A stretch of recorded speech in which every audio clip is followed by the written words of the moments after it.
आपसे मैं छुटकारे की बात कर रहा हूं। जब से ये मैंने 7 हफ्ते शुरू किए हैं, जब से 7 हफ्ते शुरू हुए सारा माहौल चेंज हो चुका है।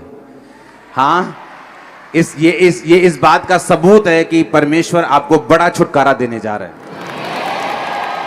सुनो मेरी बात, हमारा परमेश्वर वो परमेश्वर है कि हमें लड़ने के लिए तलवारों की जरूरत नहीं, हमें लड़ने के लिए परमेश्वर की जरूरत है। हमारी जो बाइबल है ये सबसे बड़ा हथियार है और हमारा लड़ने वाला परमेश्वर है। डरने की और घबराने की जरूरत नहीं। मैं आपको बता रहा हूं, अभी ध्यान से वचन को सुनना। आमीन।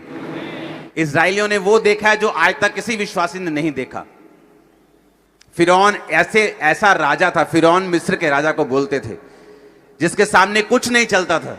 आप तो डेमोक्रेटिक देश में रहते हैं जहां पर लॉ है, लेकिन बाइबल कहती परमेश्वर अपने लोगों को उन राजाओं के पास से भी बचा के लेके आया जो उनके सबसे बड़े दुश्मन थे। उसने बाइबल कहती ए राजा, ओग राजा, जो अपने जमाने के बड़े बड़े राजा थे, उनको परमेश्वर ने मार गिराया। चिंता मत करो, वो तुम्हारे अंग संग है, तुम्हें मरने नहीं देगा वो। और मसीह लोग ये बात जानते हैं कि उनका परमेश्वर क्या कर सकता है। आमीन। जिस बड़े छुटकारे की मैं आपसे बात कर रहा हूं, उसका एक तरीका है। याद रखो, हर एक व्यक्ति बाइबल में बड़ी गवाही को नहीं पा सका।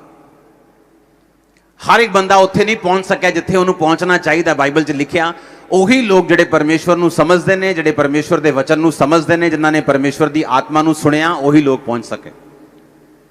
अगर आज मुझे छुटकारा चाहिए तो बाइबल में तरीके लिखे, बाइबल में पैटर्न लिखा है, मुझे उसी पैटर्न को फॉलो करना है। आमीन। मैं हिंदी में इसलिए प्रीच कर रहा हूं ताकि जो दूसरी स्टेट्स के लोग हैं वो भी इस चर्च को सुनते हैं, पूरी इंडिया में सुनते हैं, ताकि वो भी सीख सकें और इस बड़े छुटकारे के भागी बन सकें। आमीन।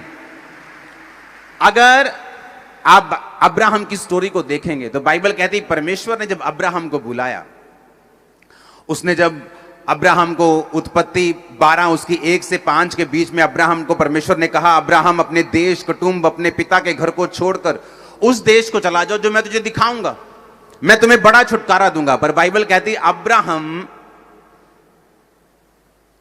ने क्या किया, उसने अपना सब कुछ, भेड़ बकरी, पत्नी ली और अपना भतीजा भी साथ ले लिया। परमेश्वर ने उसको कहा था कि अपने कुटुंब को छोड़कर मेरे पास आना, लेकिन बाइबल कहती वो अपने भतीजे को साथ ले गया।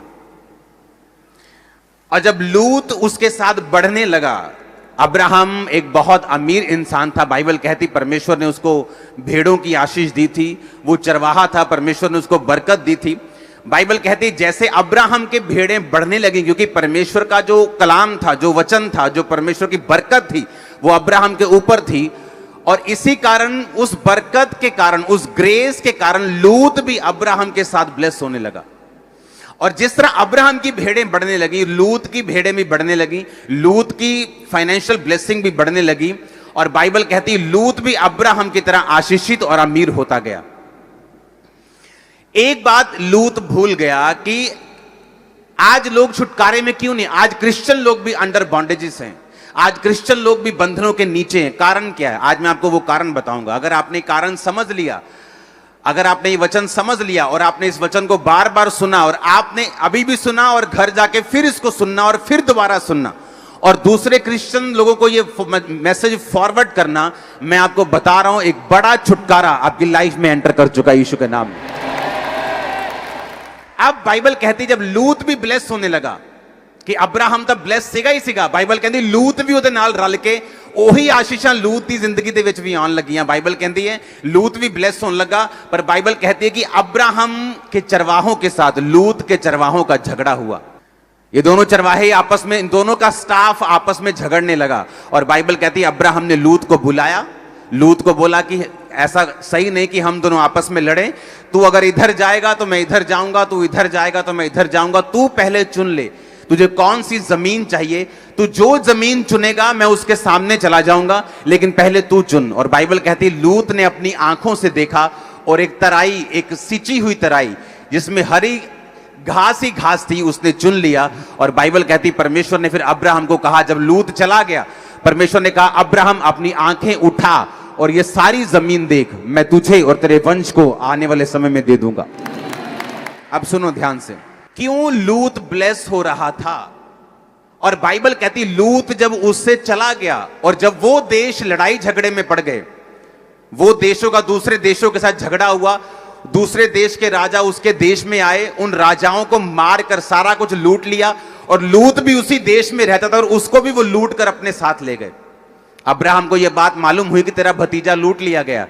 बाइबल कहती है उसने अपने 318 शिक्षित पुरुष साथ लिए और 318 लोगों को लेकर बाइबल कहती है वो उनसे राजाओं से लड़ने के लिए गया। ये वो राजा थे जो दूसरे राजाओं से जीत चुके थे। मान लो एक टीम क्रिकेट में जीतती है, एक क्वार्टर फाइनल, फिर सेमीफाइनल, हाँ एक फाइनल में पहुंचती है। ये वो राजा थे जो सारे राजा को हरा के लूत को लेके गए थे। बाइबल कहती जब अब्राहम 300 बंदों को, सिर्फ 300 बंदों को लेकर उन राजाओं से लड़ने के लिए गया, तो जो लाखों लोगों की सेनाएं उन राजाओं को नहीं हरा सकी, अब्राहम ने 300 लोगों के द्वारा उन राजाओं को हराकर अपने भतीजे लूत को छुड़ा लिया। और फिर क्या हुआ, लूत को फिर भी समझ नहीं आई कि मेरी लाइफ के ऊपर जो ब्लेसिंग्स हैं, जो कवरिंग है, जो आशीष है, वो मेरी वजह से नहीं, वो अब्राहम की वजह से है। क्यों?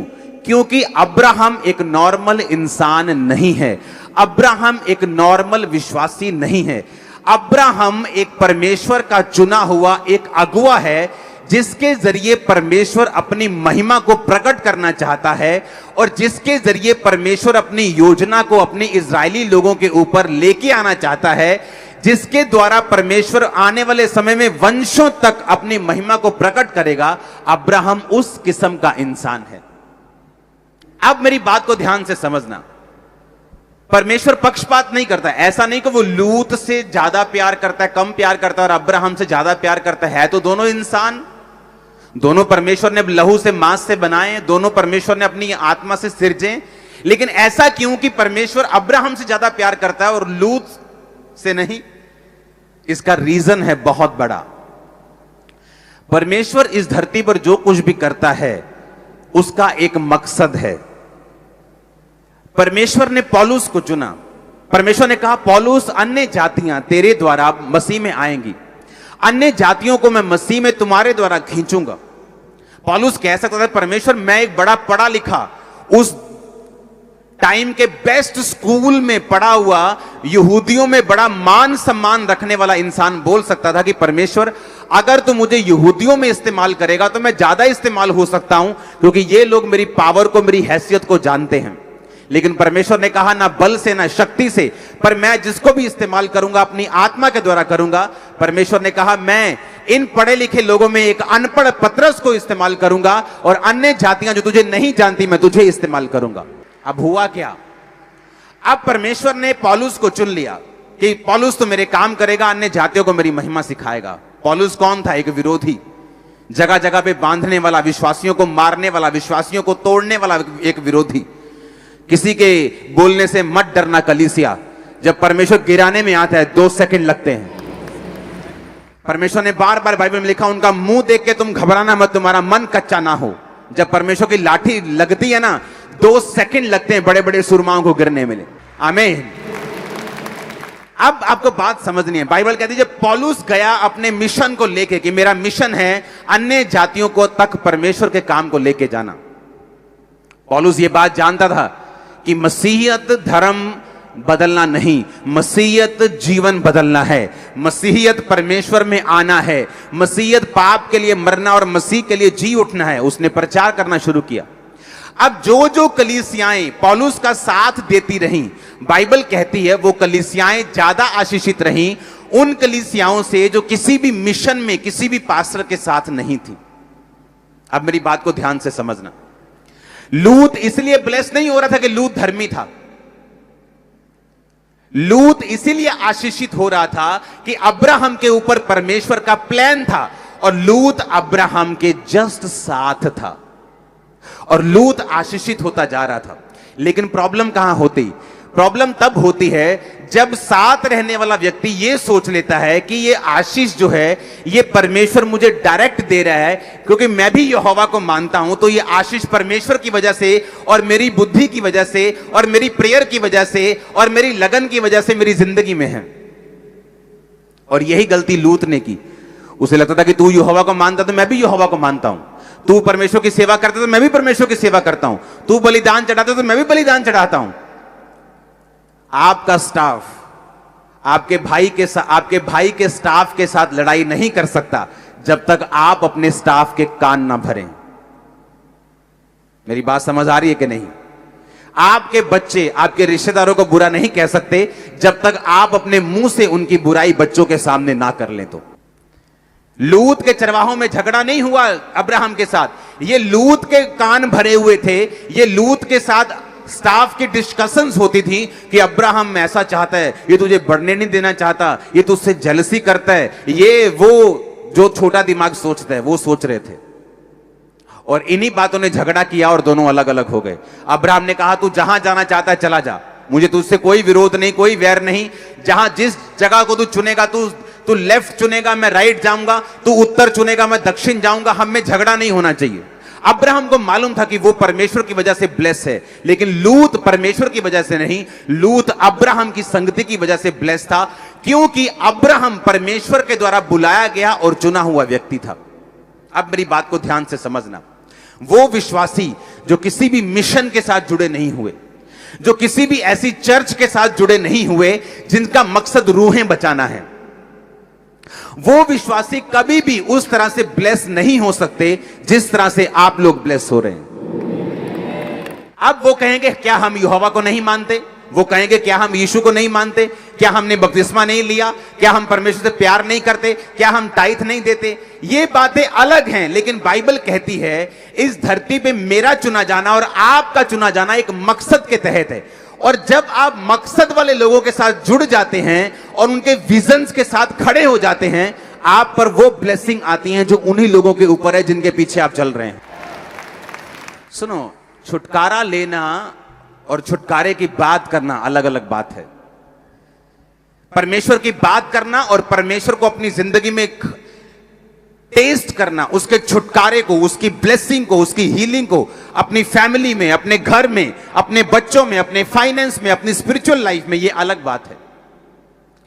और बिना वचन पे चले, बिना वचन की समझ के आप कभी भी इस छुटकारे में एंटर नहीं कर सकते, क्योंकि आपको इन वचन की समझ लेनी होगी और आपको वचन के मुताबिक चलना पड़ेगा। हालेलुया।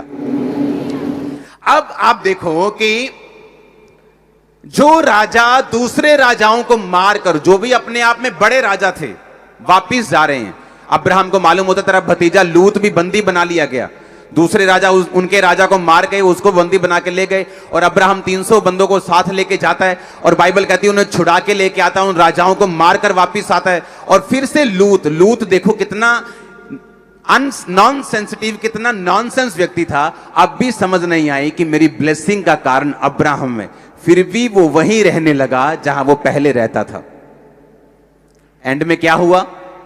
दूत आए, अब्राहम ने उन्हें पहचाना, अब्राहम ने कहा मेरे से खाना खा के जाना, खाना खा के वो गए, अब्राहम को बेटे की आशीष दे के गए, जाते वक्त बोल के गए कि हम सदोम अमोरा को नाश करने वाले हैं।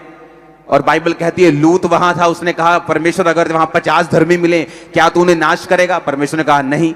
उसने कहा अगर 45 मिले तो, 40 मिले तो, फिर कहता 35 मिले तो, 30 मिले तो परमेश्वर ने कहा वहां 5 भी मिले तो मैं नाश नहीं करूंगा। और बाइबल कहती वो दूत लूत के घर में गए और लूत को बोला हम इसे नाश करने वाले हैं, बाहर निकला तो सिर्फ लूत बचा और उसकी बेटियां बची। उसकी पत्नी भी नमक का खंबा बन गई, जो कुछ लूत ने कमाया था सब कुछ वहीं छूट गया। और फिर लूत को समझ आई कि मेरी लाइफ में ब्लेसिंग एक मिशन के कारण थी, मेरे कारण नहीं थी। अगर वो लूत के कारण होती तो लूत की जिंदगी में वो आशीष बनी रहती। मैंने लोगों को देखा है पास्टरों के साथ जुड़ के ब्लेसिंग लेते हुए, जब गाते थे वो सामर्थ उतरती, जब बोलते सामर्थ उतरती, लेकिन जब उस मिशन से वो हट जाते थे सब कुछ परमेश्वर छीन लेता था वो चीजें। अब वही चीज वो करते थे लेकिन लोगों को सामर्थ्य महसूस नहीं होती थी। वही चीज वो करते थे लेकिन लोगों को वो आनंद महसूस नहीं होता था, क्योंकि उन्हें वो मालूम नहीं कि परमेश्वर आपको जो कुछ भी देता है वो अंडर मिशन, अंडर कवरिंग और एक खास मकसद के तहत देता है। आप मेरी बात को समझ रहे कि नहीं? अब लूत, अगर आप कहें कि नहीं, लूत की वजह से वो आशीष थी, तो जब सदोम और अमोरा को दूतों ने नाश किया तो लूत की वो आशीष उसके पास क्यों नहीं आई?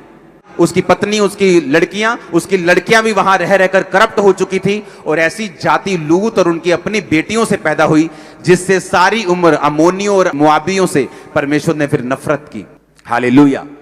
कितना खतरनाक है एक व्यक्ति का रूहें बचाने वाले लोगों के साथ ना जुड़ना, जो क्रिश्चियन है, जो मसीह में है, जो ये जानता है कि आपका प्राइम मकसद, यीशु मसीह ने जाने से पहले, स्वर्ग चढ़ने से पहले क्या कहा था? सब जातियों को चेला बनाओ, उन्हें बाप बेटा पवित्र आत्मा के नाम में बपतिस्मा दो, और देखो जगत के अंत तक मैं तुम्हारे साथ हूं। ये मेरा मकसद नहीं है, ये आपका मकसद है। वहां पे सिर्फ 12 चेले नहीं थे, बाइबल कहती वहां पे 500 से ज्यादा विश्वासी खड़े थे जब यीशु मसीह ने कहा तुम जाओ और सब लोगों को चेला बनाओ। इसका मतलब आप एक मकसद के तहत बुलाए गए हैं, आप सुसमाचार सुनाने के मकसद के तहत बुलाए गए हैं।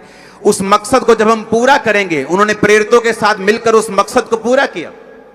किसी के पास घर था, उन्होंने घर बेच दिया, पैसे थे पैसे दे दिए, गोल्ड था गोल्ड बेच दिया, मिशन के कामों को कंप्लीट किया, पौलुस की सहायता की, पतरस की सहायता की, और वो खुद भी ब्लेस होते गए।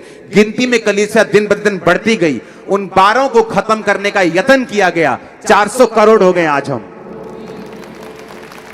हालेलुया! ये भूल जाओ कि क्रिश्चियन लोगों पे आप दबाव डाल दोगे तो क्रिश्चियन खत्म हो जाएंगे। अरे ये फूट निकलेंगे, इतने निकलेंगे तुम गिन नहीं पाओगे। ये तुम्हारी गिदड़ भपके से डरने वाले कोई नहीं है ये लोग। जब तुम मसीह में बपतिस्मा लेते हो, तुम अपने लिए मर चुके हो, उसी दिन तुम मसीह में जी उठे हो। अब यीशु मसीह जानता है तुम्हारे साथ क्या करना है। आमीन।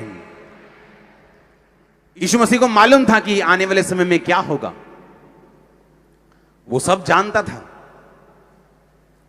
मत्ती 10 उसकी 26 से 42 आयत को पढ़ेंगे, उसमें लिखा है इसलिए मनुष्यों से मत डरना, क्योंकि कुछ ढका नहीं जो खोला ना जाएगा, ना कुछ छिपा है जो जाना ना जाएगा। जो मैं तुमसे अंधियारे में कहता हूं तुम उजाले में कहो, जो कानों कान सुनते हो उसे छतों पर से प्रचार करो। जो शरीर को घात करते हैं पर आत्मा को घात नहीं कर सकते, उनसे मत डरना। उससे डरो जो आत्मा और शरीर दोनों को नरक में नष्ट कर सकता है। क्या एक पैसे में 2 गुरैया नहीं बिकती? तो भी तुम्हारे पिता की इच्छा के बिना उनमें से एक भी भूमि पर नहीं गिरती। तुम्हारे सिर के बाल भी गिने हुए हैं, तुम डरो नहीं, तुम बहुत गोरैयों से बढ़कर हो। जो कोई मनुष्यों के सामने मुझे मान लेगा, मैं स्वर्ग के पिता के सामने उन्हें मान लूंगा। जो कोई मनुष्यों के सामने मेरा इनकार करेगा, मैं भी स्वर्ग के पिता के सामने उसका इनकार कर दूंगा। हालेलुया! लोग जा रहे हैं लोगों के घर में, बोल रहे हैं ए तो अपने धर्म में वापस नहीं आया, तेरे मरने पे नहीं आएंगे, तेरी शादी पे नहीं आएंगे, तेरा पिंड तेनू छड़ दूंगा। हाँ, और बाद में क्या बोलते हैं, तेरे ना कोई जबरदस्ती तो नहीं कर रहे काका? तो ये क्या, ये जबरदस्ती नहीं, ये जबरदस्ती। क्रिश्चियन जबरदस्ती नहीं कर रहे, तुम लोग जबरदस्ती कर रहे हो। क्रिश्चियन कहां जबरदस्ती कर रहे हैं? और हमें कोई ऐतराज नहीं, अगर मेरी टीचिंग पर, खुदा की टीचिंग में दम होगा तो लोग मसीह में आ जाएंगे। अगर पवित्र आत्मा में चंगा करने की शक्ति होगी, चमत्कार करने की शक्ति होगी, तुम में से कोई भी किसी को रोक नहीं पाएगा। ज्यादा लोग परमेश्वर में आएंगे। हालेलुया! हमें कोई ऐतराज नहीं है। आमीन। हमें परमेश्वर पे इतना भरोसा है, उसकी टीचिंग पे, उसकी पावर पे इतना भरोसा है कि हमें ऐसा कोई जबरदस्ती करने की जरूरत नहीं। आमीन। किसी को पैसे देने की जरूरत नहीं, उसको यीशु मसीह दे दो बस। ये लाखों करोड़ों खरबों की लॉटरी यही है। हालेलुया! उसमें आगे लिखा मनुष्य के बैरी उसके घर के लोग होंगे। मैं इसलिए आया हूं कि मनुष्य उसके पिता और बेटी को, उसके माँ और बहू को उसकी सास से अलग करूं। मनुष्य के बैरी उसके घर के लोग होंगे। जो माता पिता को मुझसे अधिक प्रिय जानता है मेरे योग्य नहीं, बेटा बेटी को मुझसे अधिक प्रिय जानता मेरे योग्य नहीं। जो कोई अपना क्रूस लेकर मेरे पीछे ना चले, मैं मेरे योग्य नहीं। जो अपना प्राण बचाएगा वो उसे खोएगा, और जो कोई मेरे लिए अपना प्राण खोएगा वो उसे पाएगा। जो तुम्हें ग्रहण करता है वह मुझे ग्रहण करता है, जो कोई मुझे ग्रहण करता है वह पिता को ग्रहण करता है। जो भविष्यद्वक्ता को भविष्यद्वक्ता जानकर ग्रहण करे वह भविष्यद्वक्ता का बदला पाएगा, जो धर्मी को धर्मी जानकर ग्रहण करे वह धर्मी का बदला पाएगा। बाइबल कहती है अगर आप धर्मी को धर्मी जानेंगे कि ये लोगों को परमेश्वर ने खड़ा किया है, ये लोग परमेश्वर के द्वारा खड़े किए गए, मैं इनका साथ दूंगा, मैं इनके साथ खड़ा हूंगा, बाइबल कहती वो ब्लेसिंग जो उनके ऊपर है वो आपके ऊपर आएगी। ये बिब्लिकल है। वो ब्लेसिंग सेम, वो फाइनेंशियल, वो स्पिरिचुअल, वो हर तरह की वो आशीष जो उन लोगों के ऊपर है, परमेश्वर ने कहा मैं तुम्हारे ऊपर वो दूंगा। आमीन। ये एक पैटर्न है। जब आप एक दर्शन, एक विजन में जुड़ जाते हैं, बाइबल कहती है उस दर्शन के कारण परमेश्वर आपको ब्लेस करता है। ऐसे सतावों का आना इतना जरूरी है जितना आप सोच भी नहीं सकते। जहां आप प्रचार नहीं कर रहे, आपके विरोधी वहां पे अब प्रचार कर रहे हैं। जहां आप नहीं पहुंच सकते वहां वो पहुंच रहे हैं, चाहे विरोध से, चाहे बहाने से, लेकिन मसीह का प्रचार हो रहा है। और इस बात के लिए शुक्रगुजार रहेंगे हम खुदा के सदा के लिए। जहां आपका YouTube नहीं पहुंच रहा, जहां टीवी नहीं पहुंच रहा, वहां विरोधी पहुंच रहे हैं। वो भी देख रहे हैं, अच्छा पास्टर क्या होता है, अच्छा ये हीलिंग क्या होती है, अच्छा ये चमत्कार क्या होता है। बस उनको बताते जाओ नेगेटिव, एक दिन खुदा पॉजिटिव अपने आप कर देगा उनको। Don't worry. हालेलुया। ये जो प्रचार अभी शुरू हुआ है ना पंजाब में, ये परमेश्वर की ब्लेसिंग है पंजाब के ऊपर। कि अब हर बंदा मसीह का प्रचार कर रहा है, चाहे विरोध से, चाहे भली मनसा से, चाहे कलेश डालने के लिए, पर वो प्रीच कर रहे हैं। वो सारे हमारे भाई हैं क्योंकि हम उनसे प्यार करते हैं, क्योंकि वो हमारा प्रचार कर रहे हैं। हालेलुया। हम उनकी ब्लेसिंग के लिए प्रार्थना करते हैं। आमीन। मैं कड़वाहट में नहीं आता हूं क्योंकि मुझे पता है परमेश्वर क्या कर रहे हैं। बहुत से लोग सोशल मीडिया पे शेयर करते हैं दूसरे धर्म के लोगों की पिक्चर्स को, उनकी वीडियोस को, जहां वो मार कुटाई कर रहे हैं, एक दूसरे के बाल पकड़ रहे हैं, दाढ़ियां पकड़ रहे हैं। आपको ऐसा नहीं करना चाहिए। हमने लोगों के जैसा नहीं बनना, हमने कड़वाहट नहीं अपनी निकालनी है, हमने कड़वे नहीं होना, हमने तोहमत नहीं लगानी। हर जगह ब्लैक शीप्स होती हैं, हर धर्म के लोगों में काली भेड़ें होती हैं। तो एक दूसरे की कमियां हमने नहीं दिखानी। हम वो प्रीच करेंगे जो बाइबल में लिखा है। लंगड़ों को चलाएंगे, अंधों को दिखाएंगे, कोढ़ियों को शुद्ध करेंगे, वो सब करेंगे जो बाइबल में लिखा है। लेकिन कड़वे नहीं होंगे, किसी के धर्म की खिलाफत नहीं करेंगे। आमीन। हमें मालूम है यीशु मसीह ने हमें क्या सिखाया है। किसी से डरेंगे नहीं, किसी से घबराएंगे नहीं। जो करते थे और करेंगे, जबरदस्त करेंगे। आमीन। बाकी लोगों की बात तो इंडिया में, पंजाब में पास्टर्स के पास इतने लोग हैं जितने लोग इमेजिन भी नहीं कर सकते। मैं आपको सच कह रहा हूं। लोगों को 5000 लोगों को इकट्ठा करने के लिए 10-10 दिन काम करना पड़ता है। अगर पंजाब के पास्टर्स एक मैसेज कर दे, लाखों लोग सड़कों पे आ जाएंगे, मैं बता रहा हूं। लेकिन बात ऐसी है कि हमें कोई भी कड़वा नहीं कर सकता। हमें मालूम है परमेश्वर क्या कर रहा है। आमीन। आपको पता है दुनिया के 20% हिस्से के ऊपर रोमन साम्राज्य राज करता था, और बाइबल कहती है क्रिश्चियंस लोगों ने उस राज्य को चलाया। एक दिन वही क्रिश्चियन लोगों के खिलाफ वो साम्राज्य बन गया, और एक दिन फिर नाश भी हो गया। हम उस परमेश्वर को मानते हैं जो राज्यों को खड़ा कर सकता है और उन्हें गिराने की ताकत भी रखता है। मैं आपको सच कह रहा हूं। लेकिन हमें कड़वे होने की जरूरत नहीं, क्योंकि ये परमेश्वर का काम, वह हमारे भाई हमारा ही काम कर रहे हैं, हमारे काम को आसान कर रहे हैं, हमारे ही बोझ उठा रहे हैं। तो करने दो, एंजॉय करने दो। Hallelujah, hallelujah. अब जिसको नहीं भी पता यार ये पास्टर्स होते क्या हैं, ये लिखा क्या है बोर्ड के ऊपर, सर्च तो करो इंटरनेट पे, ये पास्टर्स होते क्या हैं। बस सर्च करो एक बार, फिर तुम जानो, खुदा जाने, हम जाने। करो तो सही सर्च। हालेलुया। करो तो सही, मिरेकल्स होते हैं कि नहीं, करो तो सही, सर्च करो। सुनो, विरोध अगर ना हो, बड़ी सारी क्लीनिंग हो रही है चर्च में। लोग देखते हैं अच्छा पास्टर्स खड़े होते हैं, वाह गाड़ियां आ गई, बड़ी बड़ी हजारों करोड़ों की बिल्डिंग्स आ गई, बड़े बड़े काम, हम भी पास्टर बनेंगे। लेकिन उन्हें यह मालूम नहीं कि जो फेक लोग हैं उड़ जाएंगे, वो डर जाएंगे, अब छुप जाएंगे, नजर नहीं आएंगे, हीलिंग नहीं करेंगे, डिलीवरेंस करनी भूल जाएंगे, उन्हें कुछ पता नहीं अभी। कोरोना के टाइम पहले बोलते थे यीशु मसीह ये कर सकता है, वो पास्टर फिर कहीं नजर ही नहीं आए कोरोना टाइम पे ऊपर। और आपको मालूम है ये चर्च पहले दिन जब महामारी का पहला दिन लोग डर रहे थे, हम सड़कों के ऊपर थे पंजाब पुलिस के साथ। अब ये टाइम में जब विरोध हो रहा है आपके साथ खड़े होंगे हम। अब कोई भी विश्वासी हो, किसी भी मिशन का हो, साथ खड़े होंगे। आमीन, हालेलुया।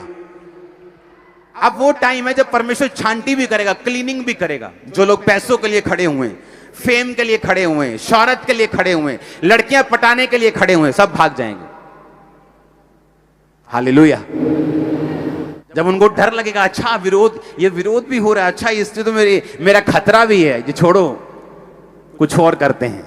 लेकिन जो खुदा के साथ प्यार करते हैं वो और बढ़ेंगे, वो खड़े रहेंगे। हालेलुया। जो पास्टर्स अपनी सेवा कर रहे हैं उनको आजकल दिक्कत आ रही है कि उनके पास सर्टिफिकेट नहीं है, तो मिशन स्ट्रॉन्ग शेफर्ड नाम की एक संस्था को रजिस्टर्ड कर दिया गया जो आपको सर्टिफिकेट देगी। जितने पास्टर्स हैं खुल के सेवा करोगे तुम लोग। वो रजिस्टर्ड हो चुकी हैं और जो एक्शन कमेटी है वो अंडर रजिस्ट्रेशन चल रही है, उसकी एक हफ्ते में अनाउंसमेंट होगी।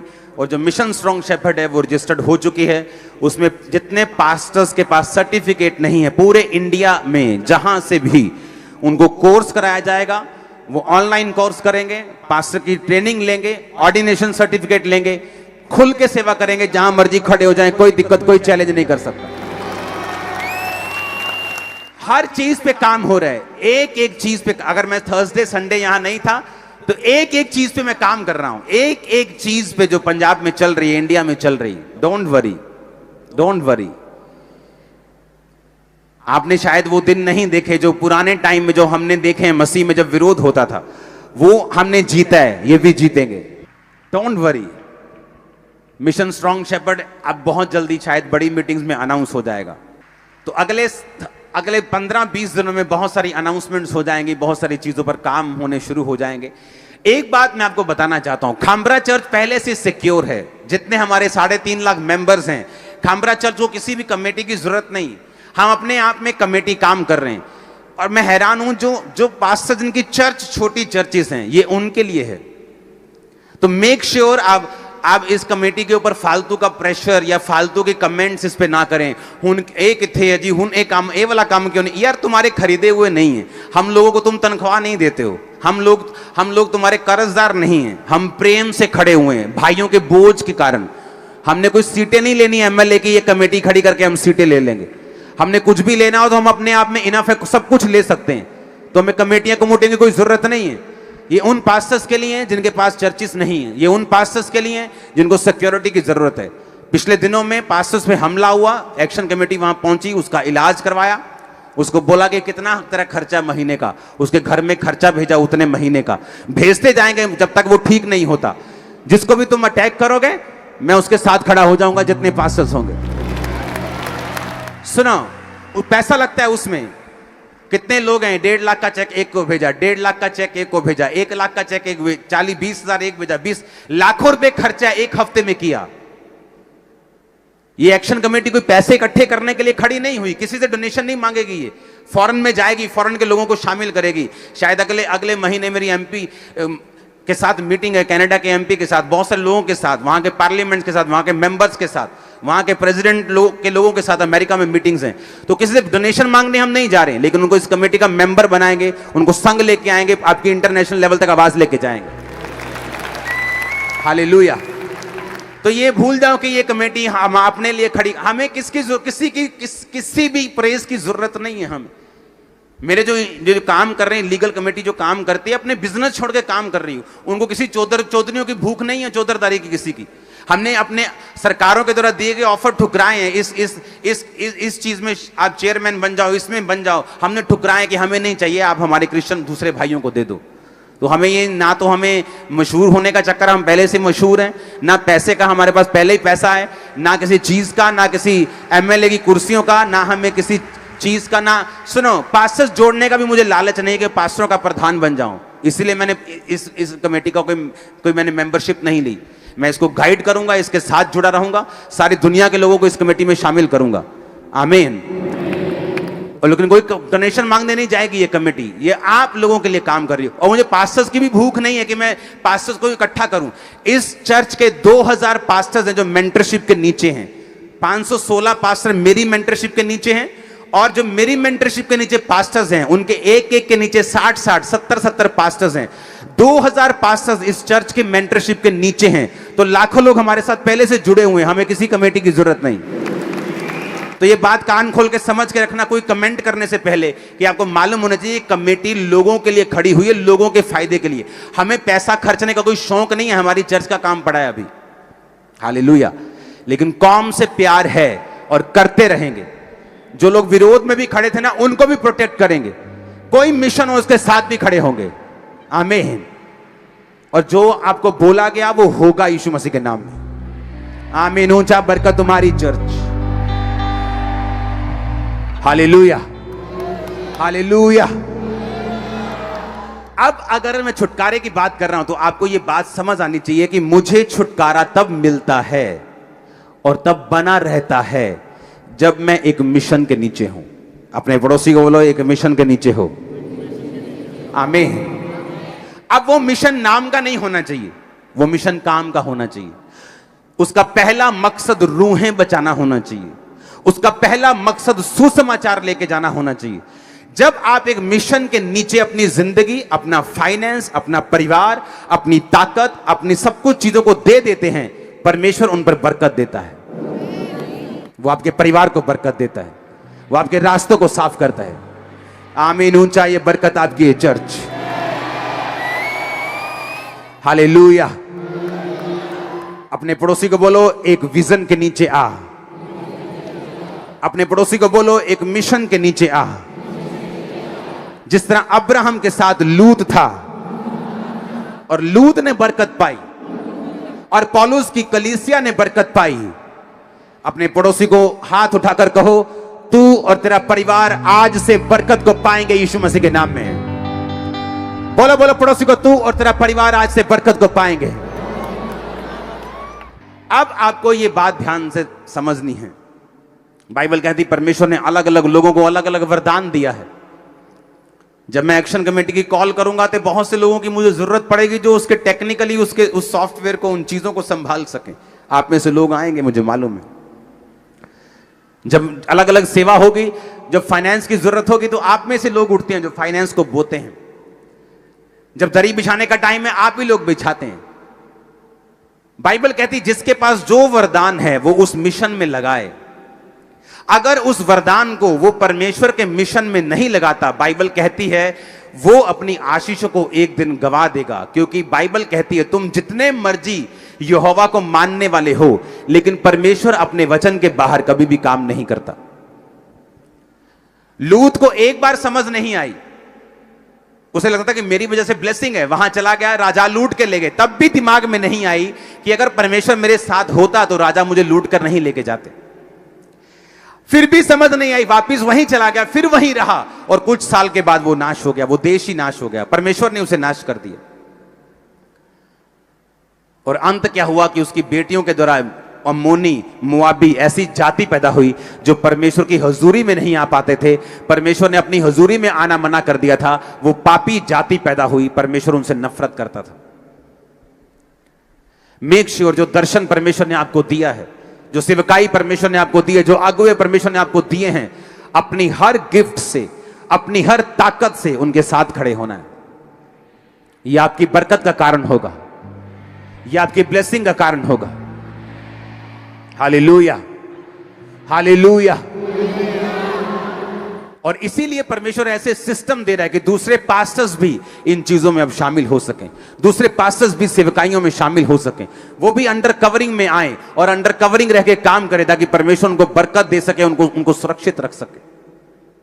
क्योंकि हर एक के ऊपर मेंटर का मसा नहीं है, हर एक व्यक्ति के ऊपर अब्राहम का मसा नहीं है, हर एक व्यक्ति के ऊपर मूसा के जैसा मसा नहीं है। हर एक व्यक्ति को परमेश्वर ने अलग अलग तरीके से और अलग अलग मकसद से चुना है। कितनों को मेरी बातें समझ आ रही? मेरा बिलीव है आज से आपका परिवार बरकत को पाएंगे। मेरा बिलीव है आज से आपका परिवार और आप बरकत को पाएंगे। मेरा बिलीव है आज से आप और आपके परिवार के ऊपर पवित्र आत्मा उतरेगा और पवित्र आत्मा से आप भरेंगे। मेरा बिलीव है वरदानों के साथ आप भरेंगे यीशु मसीह के नाम में। मेरा बिलीव है आप बड़े बड़े कार्य परमेश्वर आपके द्वारा करेंगे यीशु मसीह के सामर्थी नाम में। आमीन। हो जाए ये बरकत तुम्हारी ये चर्च।